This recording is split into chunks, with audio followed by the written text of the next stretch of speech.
Hi, it's Kaz's from Kaz's Journey. I posted some progress pictures on the success stories in my Fitness Pal last night, and it was a little bit stunned to wake up this morning to over 100 friend requests and private messages and lots of comments on the thread as well, where people were asking me things like, what was your calorie range? How did you get into exercise? Were you doing cardio? Were you doing resistance exercise? So I thought I would do a video just quickly going through my history and then like how I tackled the weight loss, because I know there's a lot of girls out there with PCOS that were specifically interested. So my story is that I was a skinny child, extremely skinny, like probably in the bottom 10% in skinniness. And I started ballet when I was 10, and in the end, when I was about 12, 13, I was doing, or 11, 12, I was doing ballet 5 to 6 days a week. And so I've always, because of that, I've got a background of classes, which is why I got into group fitness classes, because it's that kind of environment is what I'm used to. So when I was my dad died when I was 14. He was very sick for a long time. About 14 months he was sick for. And in that time I had to give up ballet. I started to emotionally eat. I was also at that point where obviously I was developing PCOS. We didn't realise it at the time, obviously. I didn't actually get diagnosed till I was 29. So I gained weight in my teens. I was not huge or anything like that at that stage. I got into I was probably a size 16 when I was a teen, size 16 Aussie when I was a teen. I'm not sure really what that is in the different countries, sorry. So I was overweight, but not hugely overweight or anything like that. When I was about 25, I bought a house out in the sticks, basically, and that was when I put on a lot of weight. It's also when my PCOS was the worst. And that was at the time I also got diagnosed. I ended up selling the house and getting rid of the house, and I moved. And in in 2006, mid 2006, I got bronchitis. I got it really bad. I was at the stage, and this was when I was 170 kilos, so close to 380 pounds. I didn't even have the energy to take a deep enough breath to cough. Basically, I was off work for 7 weeks, so I had no pay. I was stuck in the house by myself. I live alone, so I still had to do all the things. I still had to, no matter how sick I was, I still had to get food. Obviously, it was crap food, but I still had to get myself to doctors and things like that. And it just made me realise, one, how alone I was, and also where my life was headed. And if I didn't change something, it wasn't a case of would I become confined to my home and on welfare and all that crazy stuff. It was a case of when would I end up confined to my home. While I was sick, my sister sent me a copy of Dr. Phil's book, The Weight Loss Solution, and in there is a section on dealing with negative thoughts, and it was so helpful. And I know a lot of people don't like Dr. Phil or whatever, but this part of this book was brilliant. I then joined Weight Watchers, so I was 173.1 kilos. I lost 20 kilos, which is 44 pounds, quite quickly. So I joined on August the 6th. By December 23, I'd lost that first 20 kilos. And I then stalled out. And for about 18 months, I just couldn't get it together. I had not given up, and I was maintaining that 20 kilo loss, but I just wasn't getting any further losses. After a little while, by August 2008, so 2 years after I started my journey, I got a personal trainer. Best decision I ever made for myself. That was the right decision for me. I'm not saying that everyone needs to run out and get a personal trainer.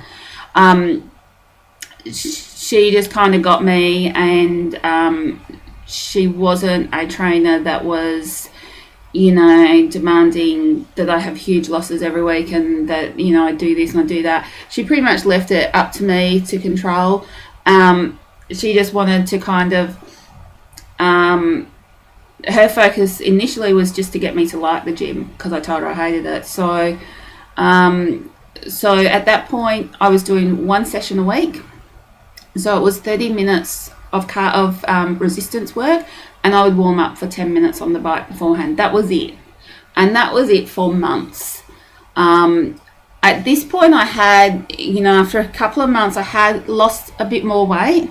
And I was down to about 130 kilos. So I had lost about 85, maybe 90 pounds. But I got stuck, and I got stuck for 7 months. And it was not until I read Gillian Michaels' book, Master Your Metabolism, that I realised the ways of how bad all the processed food is for you. So at that point, I actually was when I really started to count calories.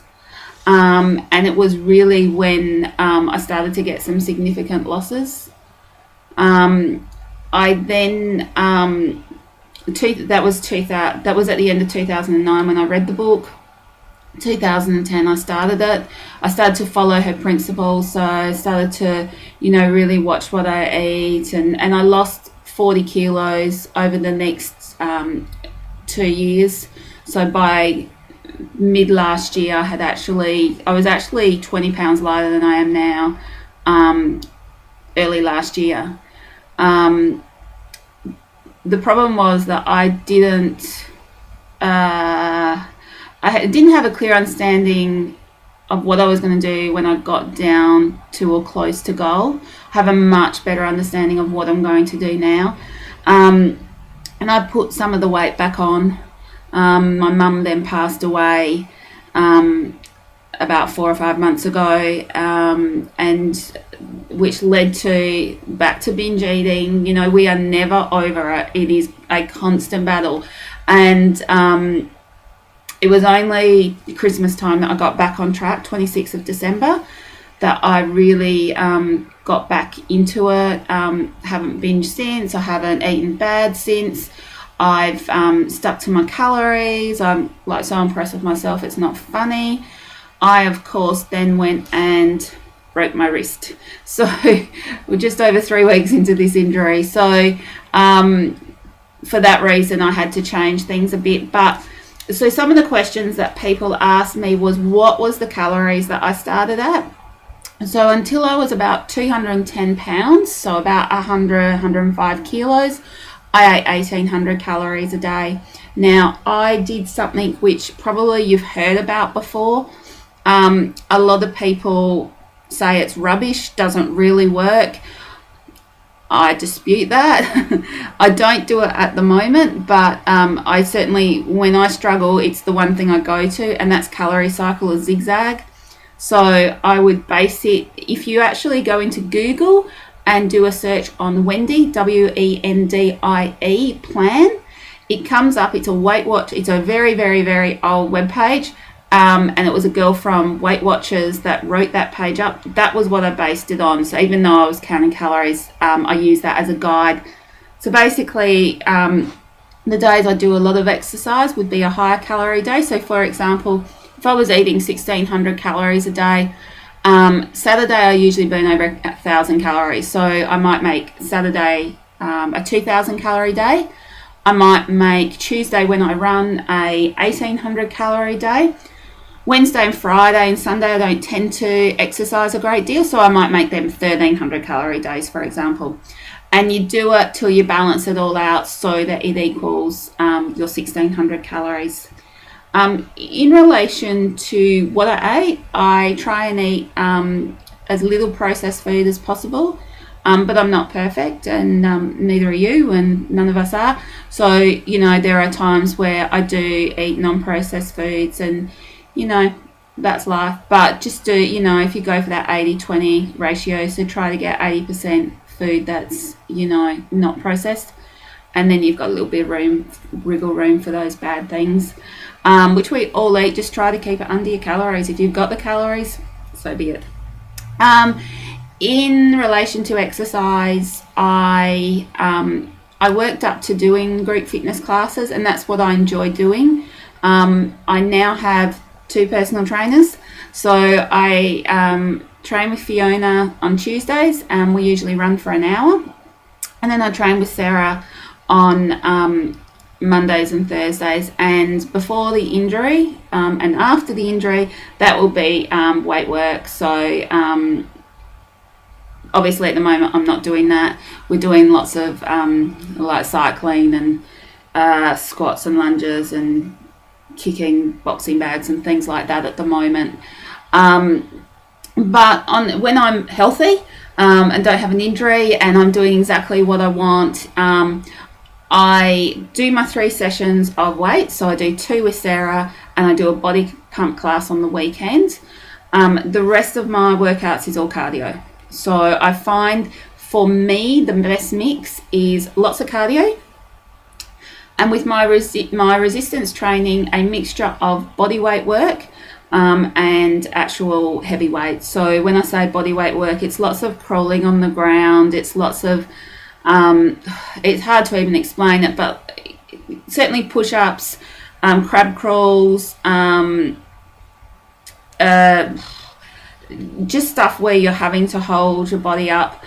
Because I've lost so much weight, I have a lot of excess skin on my thighs and my stomach, but I'm actually, if you have a look, I'm quite small up top. If you see I'm quite small up top. And if you have a look, I've kind of got quite you can see that I have worked on my shoulders and things like that. This is the area that I will get the best out of. And it's the one that doesn't really have it does have skin issues, like under my arms I do have skin, but it's not major. So that's where my focus is.